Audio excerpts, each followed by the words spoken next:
Good evening बच्चों। मैं शिवांशु सिंह एक बार फिर से आप सभी का स्वागत करता हूं अपने YouTube channel study with Shiv में। और आशा करता हूं कि आपकी सभी सब्जेक्ट इसी तरह चल रहे होंगे जैसे मैं पढ़ा रहा हूं। मतलब मैं एसएसटी को ही नहीं, मैं और सब्जेक्ट की भी बात कर रहा हूं। अगर आपके और सब्जेक्ट भी इसी तरह चल रहे हैं तभी समझिए कि आप बेहतर तरीके से अपने को आप आगे ले जा रहे हैं। ठीक है, चलिए। इकोनॉमिक्स का आपका चैप्टर चल रहा था जिसका नाम था सेक्टर्स ऑफ इंडियन इकोनॉमी, जिसमें 2 वीडियोस मैंने पहले बना दी हैं। जिसने नहीं देखी हैं पहले उनको देख लीजिए, फिर इस वीडियो पे आएंगे देखने के लिए। ठीक है, मैंने आपके लिए प्लेलिस्ट अलग अलग बना दी है, इकोनॉमिक्स की अलग, ज्योग्राफी की अलग, सिविक्स की अलग। तो मतलब हर जगह पर आपको अलग अलग जगह आपको सब्जेक्ट वाइज आपको मैटर मिल जाएगा। और बाकी मैंने आपको पीडीएफ भी प्रोवाइड कर दी है। मैं कह रहा हूँ नोट्स आप बनाते रहिए। बिना नोट्स बनाए आप ये सोच रहे हैं कि आप याद कर लेंगे तो बहुत मुश्किल है। ठीक है, तो इसीलिए मैं कह रहा हूं कि अपनी नोट्स को आप लगातार प्रिपेयर करते रहिए। ठीक, अभी इस चैप्टर में हमारा कितना कंप्लीट हो गया था एक बार रिवाइज कर लेते हैं। देखिए, मैंने आपको सेक्टर्स बताए थे, फिर से वही चीजें रिवाइज करा रहा हूं जो पहले रिवाइज कराई थी। और जैसा कि मैं इस तरह पढ़ाता ही हूं कि जितना भी आपने अभी पहले तक पढ़ रखा है उसको मैं आपको एक बार पहले पूरा रिवाइज करा देता हूं, फिर आगे बढ़ता हूं। ठीक है, मैंने कहा अगर आप सेक्टर्स ऑफ इंडियन इकोनॉमी की बात करेंगे तो इसको 3 बेस पर डिवाइड किया जाता है। पहला on the basis of economic activity, या फिर इसे on the basis of nature भी कहते हैं। दूसरा मैंने आपको बताया on the basis of employment condition, और तीसरा मैंने आपको बताया on the basis of ownership. On the basis of economic activity की अगर बात पर देखेंगे तो इसके आधार पर 3 पार्ट्स में डिवाइड होता है, प्राइमरी सेक्टर, सेकेंडरी सेक्टर और tertiary sector. On the basis of employment condition 2 types हो गए इसके, ऑर्गेनाइज सेक्टर और अनऑर्गेनाइज सेक्टर। और on the basis of ownership आपका पब्लिक सेक्टर हो गया और प्राइवेट सेक्टर हो गया। अभी ज्वाइंट सेक्टर को आपको नहीं याद रखना है। ठीक है, इन्हीं को मैंने फिर डिटेल में बताया आपको। तो जब चैप्टर की शुरुआत की तो सबसे पहला एक वर्ड आता है इकोनॉमिक एक्टिविटी। मैंने कहा हर वह एक्टिविटी जिसके द्वारा आप इनकम जनरेट कर रहे हैं तो वह एक्टिविटी क्या कहलाएगी, आपकी इकोनॉमिक एक्टिविटी कहलाएगी। फिर वही क्लासिफिकेशन जो मैंने अभी आपको बताया, फिर प्राइमरी बताया, सेकेंडरी बताया और टर्सरी बताया। इतना आपने कंप्लीट किया तो फिर मैंने इस तरह थोड़ा सा कार्टून के हिसाब से आपको समझाने का प्रयास किया कि प्राइमरी सेक्टर जो होता है वह सीधे आपका नेचर से जो चीजें मिलती हैं और उनको हम यूज कर रहे होते हैं तो वो प्राइमरी सेक्टर से संबंधित होती हैं। इस सेक्टर को एग्रीकल्चरल सेक्टर के नाम से भी जाना जाता है। फिर प्राइमरी सेक्टर के बाद चीजों को जब नया फॉर्म देते हैं मैन्युफैक्चरिंग इंडस्ट्रीज में तो वो सेकेंडरी सेक्टर के रूप में जाना जाता है प्रोडक्ट, और इसको आप इंडस्ट्रियल सेक्टर के नाम से भी जानते हैं। तीसरा हो गया टर्सरी सेक्टर। प्राइमरी और सेकेंडरी सेक्टर के डेवलपमेंट में जो सेक्टर यूज होता है वो आपका होता है tertiary sector. That means tertiary sector आपका एक इंपॉर्टेंट सेक्टर है, इसको सर्विस सेक्टर के नाम से जाना जाता है।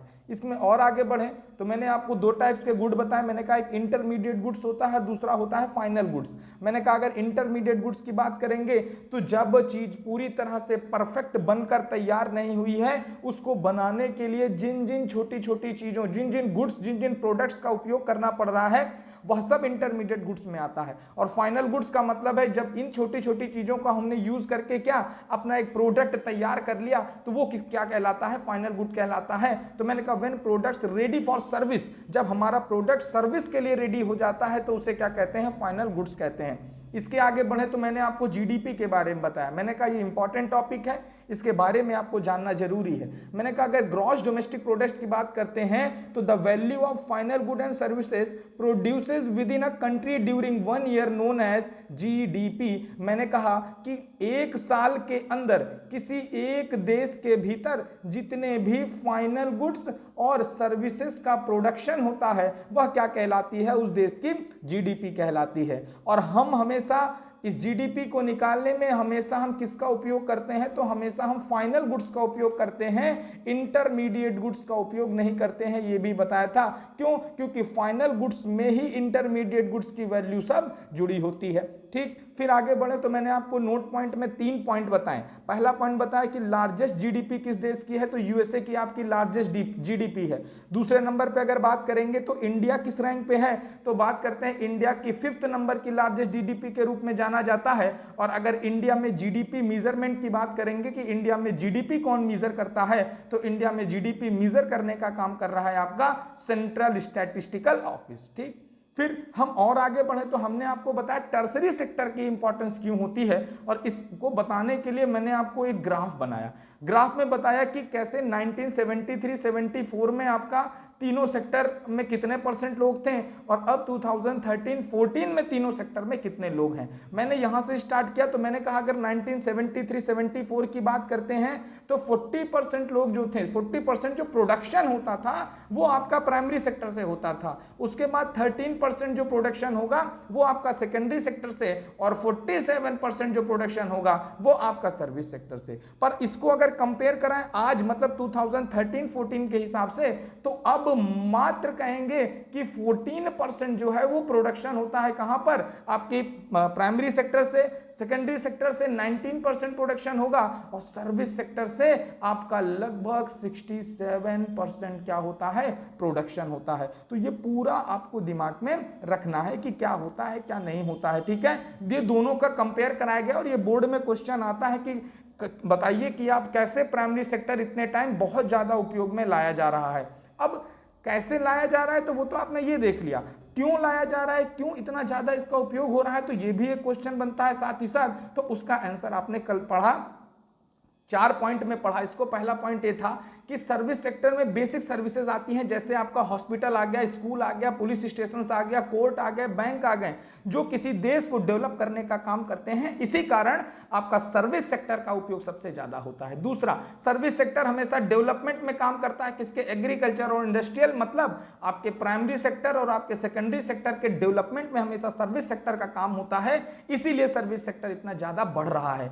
एज इनकम, अब इनकम बढ़ रही है तो लोग क्या कर रहे हैं, सर्विसेज ज्यादा मांग रहे हैं। जैसे आप घर बैठे, पहले क्या होता था, आपको अगर कुछ चाट बतासा खाना है, चाउमीन खाना है, बर्गर खाना है तो आपको जाना पड़ता था दुकान पे। अब क्या हो रहा है, अब ऐसी सर्विसेज आपको प्रोवाइड की जा रही है कि बढ़िया बिस्तर पे पड़े रहो, आप आराम से फोन से ऑर्डर कर दीजिए, तुरंत आपके घर के आ जाएगा, खाना आ जाएगा। तो ये भी कहीं ना कहीं बेस करता है, टर्सरी सेक्टर को बढ़ाने का काम करता है।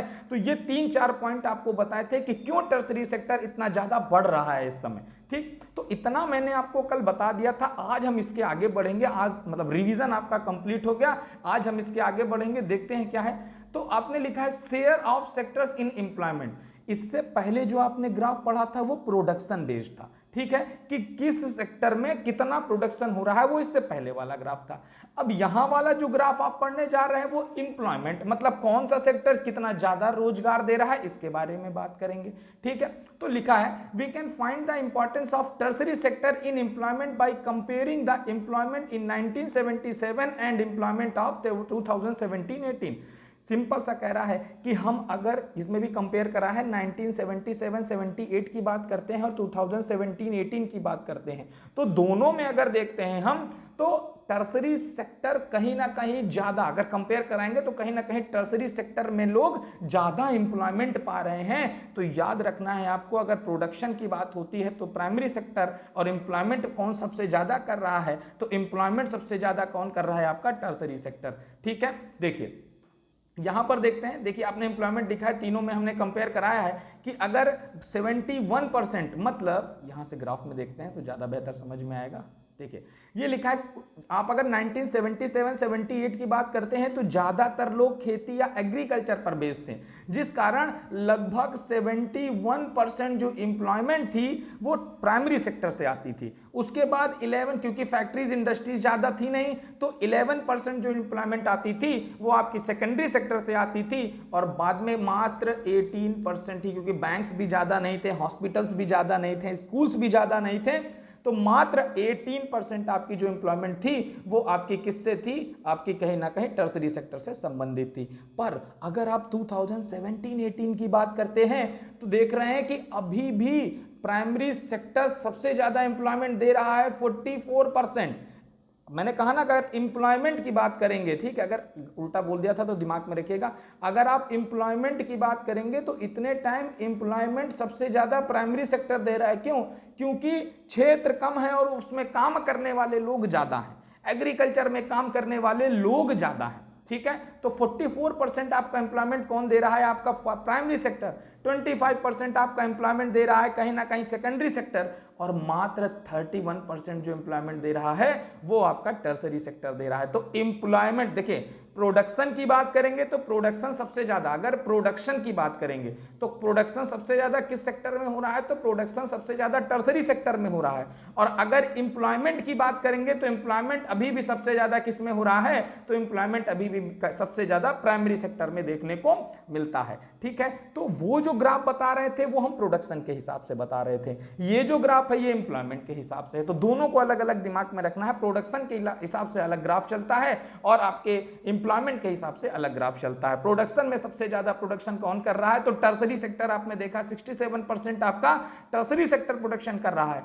पर अगर आप एम्प्लॉयमेंट की बात करते हैं तो अभी भी 44% लोग जो हैं वो कहीं ना कहीं आपके प्राइमरी सेक्टर के एम्प्लॉय रहते हैं। ठीक है, इतना आपने पढ़ लिया था। अब हम अगर आगे बढ़ेंगे, देखिए यहां पे लिखा भी है नोट पॉइंट में कि most of the people are employed in primary sector, मतलब अभी भी ज्यादातर लोग जो एम्प्लॉयड हैं वो किस सेक्टर से संबंधित हैं, तो प्राइमरी सेक्टर से। तो इसको दिमाग में रखना, बड़ी कंफ्यूजन हो जाती है कि अकाउंट्स प्रोडक्शन की अगर बात करें तो प्रोडक्शन मतलब जो प्रोडक्शन सबसे ज्यादा कौन सा सेक्टर कर रहा है, तो सबसे ज्यादा प्रोडक्शन आपका टर्सरी सेक्टर कर रहा है। और एम्प्लॉयमेंट की बात करें तो सबसे ज्यादा कौन सेक्टर दे रहा है, तो एम्प्लॉयमेंट आपका सबसे ज्यादा प्राइमरी सेक्टर दे रहा है। तो इन दोनों को अपने दिमाग में अलग अलग रखना है। ठीक है, अपना प्रोडक्शन के हिसाब से और आपका एम्प्लॉयमेंट के हिसाब से। ठीक है, फिर एक क्वेश्चन आता है जो बहुत आपके बोर्ड में पूछा जाता है, why more people employed in primary sector but contribute less in production.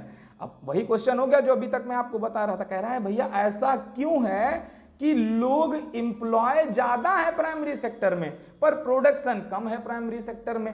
तो एम्प्लॉयड ज्यादा है और प्रोडक्शन कम होने का कारण ही यही है। ठीक है, कि कहीं ना कहीं एम्प्लॉयड ज्यादा है, इसका मतलब है कि लोग काम करने वाले प्राइमरी सेक्टर में ज्यादा हैं, पर कहीं ना कहीं प्रोडक्शन जो हो रहा है वो कम हो रहा है। क्यों? क्योंकि खेतों को काट कर अब क्या घर बनाए जा रहे हैं, आपके इंडस्ट्रियल मार्केट्स बनाई जा रही हैं, जिस कारण प्रोडक्शन कम हो पा रहा है पर लोग काम करने के लिए ज्यादा। आपके दिमाग में सर प्रोडक्शन कम हो रहा है और काम करने वाले लोग ज्यादा हैं, ये कैसे हो रहा है?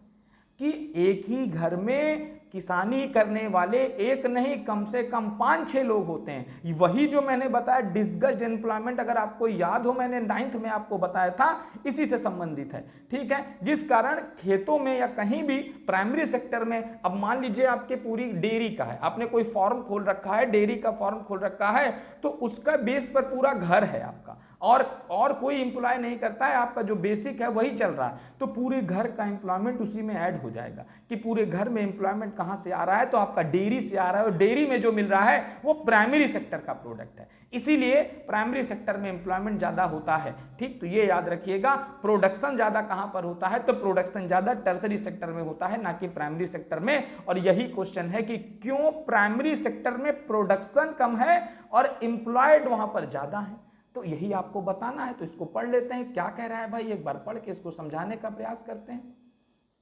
मैंने कहा more people employed in primary sector but contribute less in production because of under employment या फिर डिस्गस्ड अनएम्प्लॉयमेंट। अब ये डिस्गस्ड अनएम्प्लॉयमेंट क्या होता है? ठीक, जैसे ये आपको 9th में मैंने डिफरेंस बताया था, what is difference between seasonal and disguised unemployment. तो मैंने आपको बताया था कि अब थोड़ा सा दिमाग मेरे याद लाइएगा कि मैंने कहा एक डिस्गस्ड होता है। डिस्गस्ड का मतलब आप मान लीजिए आप घर में बैठे हैं, ठीक है, घर में आप बैठे हो, घर में आपको कहा गया कि ये काम करिए, मतलब आपने कहा कि आपको कहा गया कि झाड़ू पोछा लगा दीजिए, तो क्या झाड़ू पोछा आपने लगा तो दिया, पर क्या वह आपके एम्प्लॉयमेंट में गिना गया?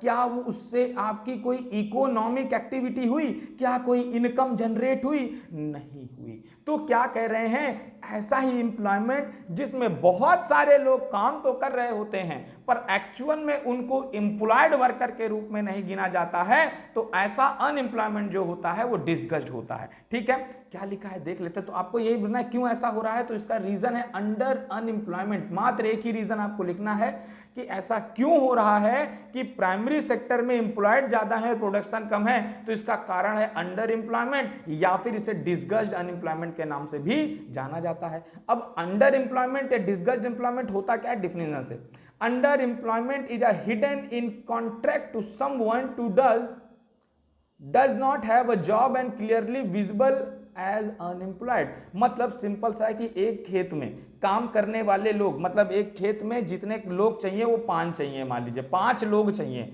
पर वहां पर काम कितने लोग कर रहे हैं? 8 लोग काम कर रहे हैं। तो 5 लोगों का काम अगर 8 लोग कर रहे हैं तो इसका मतलब ये जो बचे 3 लोग हैं वो कहीं ना कहीं इंप्लॉय तो हैं, पर इंप्लॉय होने के साथ साथ वो कहीं वर्किंग इंप्लॉयड, मतलब कहीं ना कहीं इकोनॉमिक एक्टिविटीज में नहीं गिने जाएंगे। इस कारण डिस्गस्ड अनएम्प्लॉयमेंट के कारण हम देख रहे हैं कि लोग ज्यादा हैं काम करने वाले, पर प्रोडक्शन कम हो रहा है। इसी कारण क्योंकि अंडर एम्प्लॉयमेंट चलता है, या फिर कहीं ना कहीं डिस्गस्ड अनएम्प्लॉयमेंट के रूप में से जाना जाता है। Each are doing in someone but no one is fully employed. सब लोग कुछ ना कुछ काम कर रहे हैं पर फुली एम्प्लॉयड कोई नहीं है। तो ऐसी सिचुएशन जनरेट होती है जिसके कारण हमारे देश में प्राइमरी सेक्टर में आपका एम्प्लॉयड लोग तो ज्यादा है पर प्रोडक्शन कम है। ठीक है, प्रोडक्शन कम है, एम्प्लॉयड ज्यादा है, ये दिमाग में रखिएगा प्राइमरी सेक्टर में। इसके बाद हम थोड़ा सा और आगे बढ़ेंगे तो एक हमारा प्रोग्राम आता है जो बहुत पूछा जाता है आपके बोर्ड में, जिस प्रोग्राम का नाम है मनरेगा।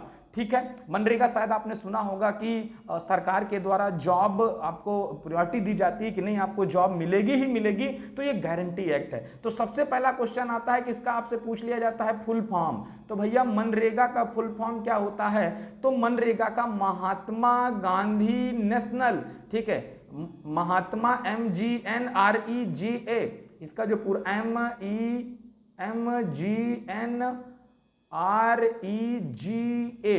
ठीक है, ये हो गया मनरेगा। मनरेगा में M से महात्मा, G से गांधी, N से नेशनल, R से रूरल, E से एम्प्लॉयमेंट, गारंटी G से गारंटी और A से एक्ट। फिर मैं पूरा बता रहा हूं, Mahatma Gandhi national rural employment guarantee act.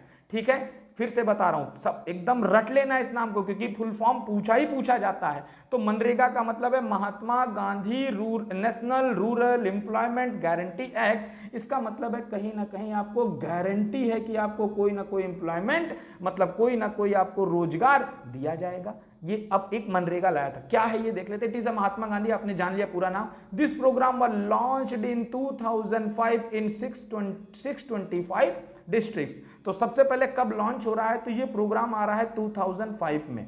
कितने डिस्ट्रिक्ट में लॉन्च हो रहा है? तो 625 डिस्ट्रिक्ट्स में इसको सबसे पहले लॉन्च किया जा रहा है, मतलब 625 जिलों में इसे लॉन्च किया जा रहा है। ठीक है, तो मनरेगा में सबसे पहले full form Mahatma Gandhi national rural employment guarantee act. Launch कब हो रहा है? तो 2005 में लॉन्च हो रहा है। कितने डिस्ट्रिक्ट में लॉन्च हो रहा है? तो 625 डिस्ट्रिक्ट में लॉन्च हो रहा है। और इसका मोटिव क्या था? राइट टू वर्क, मतलब सभी को काम करने का अधिकार है और सरकार को कार्य देना ही पड़ेगा। ठीक है, तो इसका प्रोग्राम का मेन मोटिव क्या था? राइट टू वर्क, ये भी आपको याद रखना है। ठीक है, और देख लेते हैं आगे क्या पॉइंट से संबंधित। मैंने कहा कि अब इसमें एक और पॉइंट है, government promises to provide minimum 100 days employment.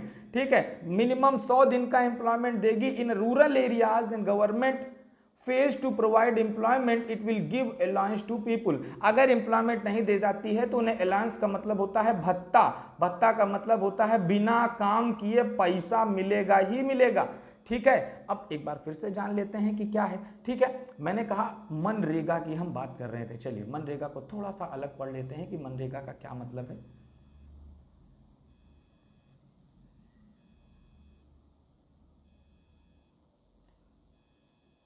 MNREGA MGN, एक मिनट बस, ठीक है, हम बात कर रहे हैं मनरेगा MGNREGA। ठीक है, मनरेगा का सबसे पहले तो आपको क्या याद होना चाहिए? फुल फॉर्म याद होना चाहिए। तो M से हो गया महात्मा, G से हो गया गांधी, तो Mahatma Gandhi national rural employment guarantee act. ठीक है, MGN महात्मा गांधी नेशनल, फिर रूरल का मतलब है ग्रामीण क्षेत्रों में हो रहा है तो रूरल, और क्या हो रहा है? एम्प्लॉयमेंट दिया जाएगा। एम्प्लॉयमेंट गारंटी के साथ, मतलब मोहर के साथ एम्प्लॉयमेंट दिया जाएगा। तो क्या है कि गारंटी एक्ट आता है महात्मा गांधी जी के नाम पे।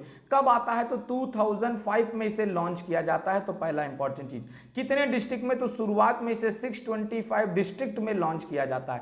क्या इसका मोटिव होता है? तो राइट टू वर्क इसका मोटिव होता है, सभी को कार्य करने का अधिकार है, ये इसका मोटिव होता है। उसके बाद मैंने कहा कितने दिन की, तो कह रहा है 100 डेज की एम्प्लॉयमेंट दी जाएगी सरकार के द्वारा, मतलब 100 मिनिमम 100 दिन का तो एम्प्लॉयमेंट आपको दिया जाएगा। अगर ऐसा नहीं होता है, कहीं ना कहीं सरकार अगर एम्प्लॉयमेंट देने से रहती है तो यही कहीं ना कहीं आपको अलाउंस मिलेगा। इसका अलाउंस का मतलब है कि आपको सरकार के द्वारा बिना काम किए भत्ता दिया जाएगा या फिर पैसा दिया जाएगा। तो इतना आपको याद रखना है। मनरेगा से सबसे पहला पॉइंट याद रखना है कि इसका फुल फॉर्म क्या है, तो Mahatma Gandhi national rural employment guarantee act launch कब हो रहा है, तो 2005 में लॉन्च हो रहा है। कितने डिस्ट्रिक्ट से लॉन्च हो रहा है, तो 625 डिस्ट्रिक्ट से लॉन्च हो रहा है। क्या मोटिव है इसका, तो राइट टू वर्क मोटिव है। क्या होगा इसमें, तो 100 डेज का गारंटी, मतलब 100 डेज की एम्प्लॉयमेंट गारंटी मिलेगी कि 100 दिन मिनिमम आपको काम दिया जाएगा। अगर ऐसा नहीं दिया जाता है तो गवर्नमेंट के द्वारा आपको क्या दिया जाएगा, अलाउंस दिया जाएगा। ठीक है, तो इतनी चीजें अभी आपको दिमाग में रखनी है मनरेगा से संबंधित। ठीक है, तो आज केवल हम इतना पढ़ते हैं। आज हमारा एक टाइप कंप्लीट हो गया। एक टाइप से जितने भी संबंधित क्वेश्चन थे, टाइप का मतलब है on the basis of nature की हम बात कर रहे थे और नेचर के आधार पर हमने पूरा कवर कर लिया। देखिए डिस्गस्ड एम्प्लॉयमेंट है, मतलब 2 ही लोग के काम में 6-7 लोग अगर काम कर रहे हैं तो जितना काम है और लोग ज्यादा है, इसका मतलब है कि एम्प्लॉयड ज्यादा है पर प्रोडक्शन कम हो रहा है। ठीक है, तो ये आपका कंप्लीट हो गया। कल हम बात करेंगे आपके अगले बेस पर एम्प्लॉयमेंट कंडीशन, जिसको ऑर्गेनाइज्ड और अनऑर्गेनाइज्ड में बांटा गया है। तो बस आज इतना ही बच्चों, अच्छे से पढ़ाई करिए, पढ़ते रहिए, सभी सब्जेक्ट को साथ लेकर पढ़िए ऐसा। और मैं उनको भी कह रहा हूं जिनकी मैथ कमजोर है, ठीक है, तो ऐसा मत सोचिए कि अगर मैथ कमजोर है बिना लगाए आपको मैथ आएगी नहीं, ये जान लीजिए। ठीक है, तो लगातार उसकी प्रैक्टिस करते रहिए। बाकी मैं आपको प्रैक्टिस करा रहा हूं, ये चैप्टर खत्म होते ही मैं आपको पावर शेयरिंग भी एक बार और पढ़ाऊंगा। ठीक, तो बस आज इतना ही, अच्छे से पढ़ाई करिए। चलिए, गुड नाइट।